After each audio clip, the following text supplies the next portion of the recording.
Hello বন্ধুরা, good afternoon. তোমরা সবাই কেমন আছো?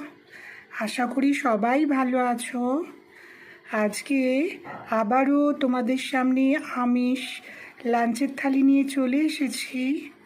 আজকের লাঞ্চের থালিতে আছে পাঁচফোড়ন দিয়ে মুসুরির ডাল, তাতে আমি একটু পেঁয়াজ ফোড়নও দিয়েছি, পটল ভাজা, কাঁকরোল ভাজা, শসা, কাটি কচু আর আলু আর চিংড়ি মাছের তরকারি, বেগুন দিয়ে ইলিশ মাছের ঝোল। আজকের লাঞ্চটা তোমাদের কেমন লাগলো তোমরা সবাই কমেন্টে জানিও। যদি তোমাদের লাঞ্চটা ভালো লেগে থাকে তাহলে সবাই ভালোবেসে একটা লাইক, শেয়ার অ্যান্ড সাবস্ক্রাইব করে দিও।